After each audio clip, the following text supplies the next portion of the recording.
All right, let's go, guys. Geez, we tipped into one last night at Moonee Valley. Didn't know it was going to end up that short. We tipped it around 240, 250, end up $1.90. Ethan Brown was a. We can't carry him over the line. We can't carry over the line. It was a huge run, and Craig Williams outrode us and got us on the line. Craig Williams, there was a winning ride to nudge us out, but the horse couldn't have done any more. If our horses run like that today, we'll be fine, even though got beat last night. All right, guys, let's start getting through them, starting with Randwick, race 9. We'll get you up on the stage. All right, let's rock and roll. Randwick, race 9. Look, we're going to go with number 3, Miss Roumbini. Last 2 starts flying.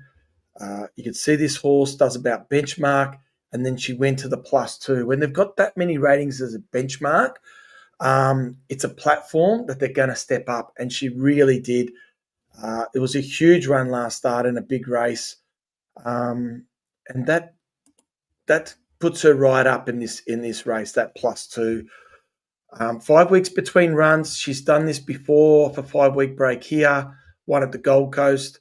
I don't think that's a concern. The barrier, a little bit of concern. And the other 2 big raiders are definitely Steffi McNatta and Manal, and we do see them at dangers. But the $4, that's 3-1, and we only think they're the 3 main. And at 3-1, we're getting the right price, and we're giving Miss Roumbini the nod. Manal rates around 1.5 above benchmark, just a half length less, which is not a lot. But you go through its form, it's beaten Gerringong, Firestorm, that hasn't come out. Dark Glitter, yes, Gangster Granny's come out, but she came out and won a weaker race with 54. She's in this race. She steps up with 58. It's equal weights now. Where Miss Roumbini, she beat Manal in this race here. Second, the Magic Time. We've got Seapills, Feroce. Don't forget Angel Capital was in this race. So it's just stronger form lines. And Steffi Magnetica definitely got the ratings. But when we went through our ratings, 1,400 not as good anymore. She really likes the mile. Obviously, they kept her fresh, and she's a danger. But Miss Roumbini's done nothing wrong. Keeps rating for us every time it goes out. The last run was huge. Ran a +2 last time. And at the $4, considering those other 2 are dangers, and we're getting 3-1, we just think at the price and its profile, we're very happy to be on Miss Roumbini. Transatlantic. This is straightforward. We do think it's going to be quite a little bit leaderish. This horse is going to be up on the pace, barrier 4. Talk about ratings. It broke the barrier. Well, some people rating it, we got it going a +2.2. Some people rating this as a +3.5 lengths above average. If that rating's true, we wanted it down a bit. If that rating's true, even better. But this +2.2 is going to be very hard to beat. The other thing, we did promise you we're not going to take horses outside rating patterns, and that they're still on the way up. And you could say, well, okay, Transatlantic won its grand final, but for us, this prep here in Queensland, 4th up and 5th up, that's when it ran big. When it beat Weigel Tiger by 2, and then it also beat Robusto. Robusto's big. So as you can see, we knew he was going to do these ratings. 28th of December, +2. +1, best of the day. They were 4th and 5th up. So we still think Transatlantic, very scary, still on the way up, or who can retain that rating. Cafe Millennium's got good form, but it's going to get back. Might try to ride it a bit forward. That's a little bit of a danger, but I just don't think, I can't see how Cafe Millennium's going to give it a start and beat Transatlantic. We've got rating patterns on our side. We've got a top rater. He's short, but he is going to be very hard to beat. Let's go to Moonee Valley race 4. Okay, this is a little bit of risky play, but again, at the price, we have to take on. We like Salty Pearl. We think Salty Pearl is going to be hard to beat. Look, I think these horses, Salty Pearl, Invidible, Ruscaroma, we do think they're run on and they're sort of rating well because they're running with the pack in these good races. I just didn't like Salty Pearl's last 50 metres, but admittedly, I really think from barrier 4, it likes the valley. It's going to be in front. It's going to have the runner race and hard to run down. But in saying that, very happy to take it on with Sunlit Serenade. I think Damien Lane, if he's smart, he can go to the front and just eyeball Salty Pearl and run it down. This horse got a lot of potential. Third up, I think at the $8 is worth a play. A horse on the way up, and this horse Stung at $20. This is it here. I don't know what it's going to do. I wish it was at Flemington. Watch this replay here. This is it here on the rail. It's a big green. Like I said, I don't know what it's going to do at the valley, but anything can happen. If it gets a run, this horse has got potential plus. Watch it here. Gets a lovely run through. This is 1400. Steps up to the mile. It gets a lovely run through. Look at this horse here. Look at this big, beautiful stride. A little bit green there. Don't know, see, it puts its head to the side when it wants to accelerate. And look at it. There it hangs in again. Very green. So I don't know if it puts it together here. But look at him through the line here, guys. And he beats some all right horses. Look at him. He is galloping away. So, look, I have to tip him at the $20. Will Moonee Valley suit? Will he be great? Is he too fresh and green? Whatever. But that price at $20, hey, Stackhouse, we have to tip him in. So Sunlit Serenade and Stung. And we do understand Salty Pearl's going to get a good run, and it's got the form on the board.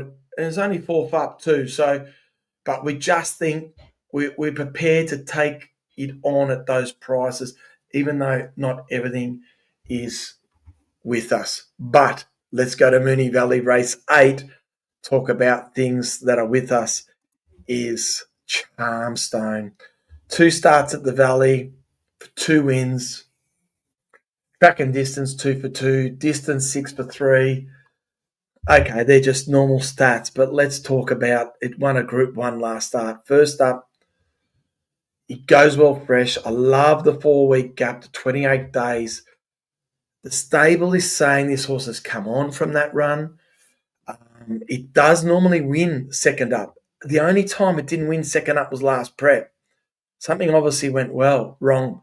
Here we go. Look, the whole career, Flemington, and then it wins second up. Here, wins at Caulfield, beat Skirt the Law when it was going really well, and then wins at the Valley second up, beat Inhibitions when it was going well. And then it goes to the Golden Rose and over 1,400 and gets beaten in the length in the Golden Rose. 55-week spell. It got a bone chip there.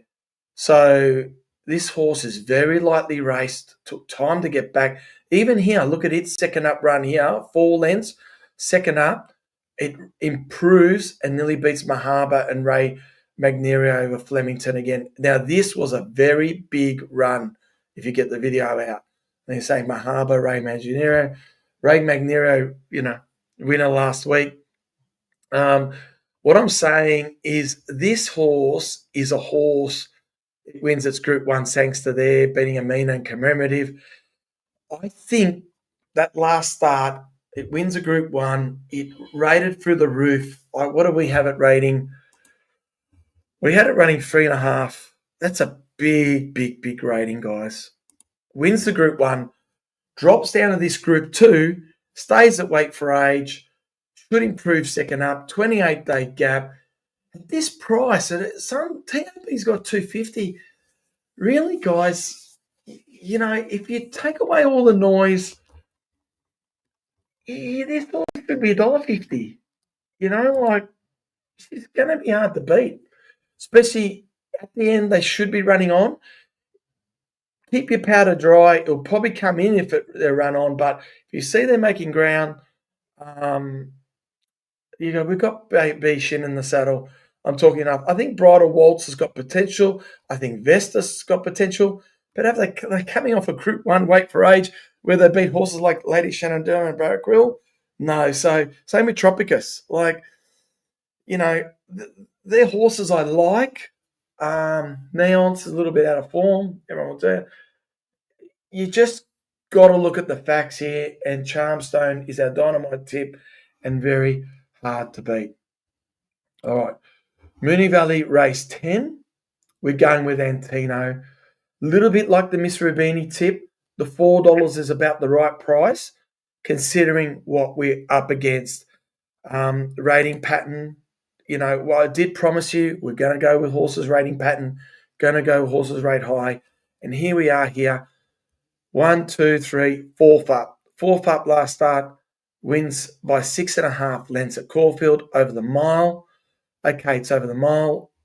Had 2 runs over the same distance before he did that, and he's doing it here. 1, 2, 3. Second run over the 2,000 metres. Fourth up. And that fourth up, when he won at Caulfield, he went a whopping +6. And over the 2,000 metres, when he beat Faulkner Park, he ran a +5.7. They're big ratings. As we know, Via Sistina can do +12s and +8s. But on their last runs last start, look, they're both going to peak here. They're both going to be hard to beat. I'm scared shitless of Via Sistina, but I got $4 to find out. And on their last runs, you can really argue Antino's run was better. Treasure of the Moment's regressing. Aliana, I'm starting to a little bit scared. I just rate this horse so highly, but I think she wants more ground. I think she wants more time. But if you get out that last run, it was one of those funny runs. She hit a flat spot. If Antino and Via Sistina take off early and Aliana's got the sit, she might do it. But on ratings and on time, and these two are hardened. Antino and Via Sistina are hardened, battle wearing. This is Cox Plate. You need either a 3-year-old with huge potential or a hardened, battled horses. And I just think Treasure Moment and Aliana are not there yet. I really think they're champions of the future. Not today. But on potential, they could maybe do it. Nepotism, 3-year-old. If I was going to back anything to save outside Antino and Via Sistina, it'd be nepotism with a different form line. 3-year-old. Like I said, I think 3-year-olds that win the Cox Plate rarely win the Caulfield Guineas. They run on, but I just thought he should have done a little bit more. But at $20, you don't need much to save. Let's get out of the big smoke and go to Doomben. Doomben, race 3, number 7, Little Fella. I thought I had a replay for this horse. All right, well, let's go, I think. 1,000 metres the distance. No, sorry, guys. No lighters yet. There it is now. So we're ready. What's going on here? What have we got here? Yeah, Little Fella. Yeah, there we go. This is Little Fella. We're going to tip you, Little Fella. Have a look at this replay here. Cheeky. This is him on the inside here. Land on the speed. Watch him. He's only had the one start. This leader, look at this, really gets away here. And Little Fella is out the back. No one's going to run this horse down. Watch him do his work here. This horse is shot clear and over. Nothing can make ground. They're all going on the one stop. This is a big win. Look at him motor. And so really like that win there. That was his first start. He's going up in distance from what I remember to the 1,200. So I think this price, there's good money for him. I think this price, $6. You don't want it much shorter. $6, $7 is a nice price for this horse. Angela Jones comes on. They backed him $6 into $3.90. There was a big win, so they backed him. They knew he was good. The money is here today. Royal Mover, odds on 1,000 metres to 1,200 is a big difference. So we've got a great price because we've got Royal Mover. Prepared to take him on, even though he's a good horse. And I do think this Happening and Hatch, back in distance, blinkers first time, pace on.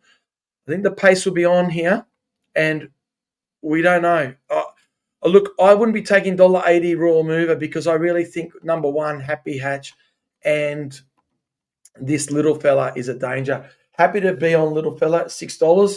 It's got our profile, should improve second up, goes up in distance, got the jockey, and the money's there. So Doomben race 3, number 7, Happy and Hatch. No, little fella. Not Happy and Hatch, little fella. Although I give Happy Hatch a good chance. Doomben race 6. I want to show you replays here because it'll go into our next race, Doomben race 9. And there it is. Doomben race 6. We've got a two play here. What do we got, guys? Number 11, Mr. Bustler. This horse is very impressive horse. Very impressive. Be hard to beat. Ryan Maloney, but it's on a 3-4 day backup. We don't know if it does back up, but if it does back up after 3-4 days, it'll be hard to beat. So we're happy to play this and get our 1.5 unit. But they backed this Mannerheim. I wasn't too impressed with it over the 2,000. There's a bit of money for it, but I'm happy to take it on. And I really like this Indy Rose Warrior. Third up last time, big win at the Gold Coast as it stepped up over the 1,700. It was one of the Eagle Farm being sellers 1,800. And here we are, third up. I thought we got 2 very good runs of Indy Rose Warrior. We're talking about a $19 shot here. Behind Chimero and behind Lady Lucifer. That's good form. Over the 1,400 was too short. If you get the replay out, it says faded here. It worked in the mid-race. It did a mid-race move, and I thought it just kept grinding at the line. I thought that was a good run. I was looking it over the mile. I thought it'll need more ground. And watch this run. This was a very slowly run race. And we're going to back 2 horses out of this. This is Indy Rose Warrior here. This is Chimero. Very slowly run. Very slowly run. Now here she is here in this yellow and black. She is held up in a slowly. For home though, and Chimero led the way. Arabia. She's held up here. She's off the bit. Fair enough. She's left outpaced here because they sprinted because of slowly run. And then she gets a little bit held up. And then she's got to switch to the inside and she has a nice little dash here. Look at her. She wants to have a go. She has a nice little dash. Bear in mind this is an extra 400 metres today. And I really like her run through the line there. I know she's on the inside. And I really like what she did there. Third up, she should be peaking here. So Doomben race 6, we've got number 11, Mr. Bustler, and Indy Rose at a very good price. We've got the favourite on our side there as well. That leads me to Doomben race 9, where we've got a 2-start play. Let's go with 12. Perfect play. Look, I've got a lot of respect for express payment, but drawn the barrier 12, Jake and Payless. Chimero, we saw that. It was a slowly run race. And I know Muntz is going well, but this horse, talk about peak, it could be now over the top. Ready to take it on. Chimero at the $4 with number 12, perfect play, third up. This is a benchmark 78, and it wins a benchmark 64 here. Should be fitter. Molly Fitzgerald, she didn't have to do much, but it gets it placed from a apprentice to a senior jockey, and it drops in weight by 3.5 kilos, and it should be fitter. Perfect play. Look at this horse. It comes from an international. We know sometimes it takes time. First prep. Look at the horses it's running around. Third to Unusual Legacy for victory. Third to Strathbay. Third to Kapakiri Age of Sail. Like this horse, I know it was over ground there. Kings Valley goes all right. Third to Rivalare. Third to Flying Bandit. You could say it's a non-winner, but lucky it is. And it's only on they've had long prep. It's only its third prep. I think this horse is on the improve. All these races were benchmark 78. Lucky the horse didn't win it, because here we've got a horse that's ran second, third in a benchmark 78 against some good horses. We're talking benchmark 78s, not in Brisbane, in Melbourne and Sydney. Ran well, hasn't won them, therefore it's not going to be penalised in weight. Comes off a win, confidence win, third up, should improve. I reckon $8. Barrier 4, Doomben should suit. I think it'll be hard to beat. The other one I've got, it's got the Chimero form, Rufal. We liked Rufal last start. I just think it's a little bit up in class here, and not down in weight. Noble Conqueror. This horse is a little bit of a non-winner, but we have to have it at the $16 off this last run behind Chimero. You make up its mind. You make up your mind when you see this replay. It drops 4 kilos. It's fourth up. It's a bit of a non-winner. I thought Doomben not suit, but its big runs were in Canterbury. Here we go. Remember, we're talking about a slow run race. There's Chimero here. It's danger. We're dropping 4 kilos. We're fourth up. This was third up. We're fourth up. We're improving. This is Noble Conqueror here. If there's a better pace today, if he gets a better run, he gets the breaks. He's held up. He's got nowhere to go. Look at him here. Look at him. How slowly run this was. He's out the back, no chance. Like I said, we get a faster run race here. We get the breaks at $19. Look at him, he's worked through the line there. And it was a very slow pace. The jockey's sitting up on him in the end. He does run second. And Chimero at $4, Noble Conqueror at $14.19. Yeah, I think that's good value. Fourth up, should improve. Morphetville, race 9. Demojo. I like this horse. Like this horse at the price. We've got a lightly raced horse on the way up. Every prep he won. He ran second in maiden, comes back, wins at maiden in a Ballarat, wins it easily over the heavy 8. I do think this horse will enjoy more ground. They give it a nice 50-week spell. Look at this. He wins second up. Take note of that. Majura, another good run and a benchmark 64. So, like I said, this horse has run second in his first prep, wins in his second prep, wins in his third prep, backs it up, third up with a good run, and a nice 11-week spell here, and wins again, a benchmark 62. Now, this Maryland's Edge was coming off a big maiden win in Majura and was odds on or even money. They backed this horse in, and he beat him well. He beat a good horse last start, and now comes to town. Demojo, he won second up last start. Super Lana should inject some pace here. I'd really love it if it was 1,200, but I do think there'll be nice pace, and Demojo, that's who we're going to finish with, and he will be hard to beat. All right, guys. Good luck. Let's go 24 minutes. Good luck. I feel like we're a bit tighter than last week. I think they're all going to peak, these horses. We've got some value there, and we've got some horses that are a bit tighter in the market too that will run well. So I think we've got a good spread to give us a chance to show profit today. Hey guys, good luck and good punning. Bet responsible. Be careful.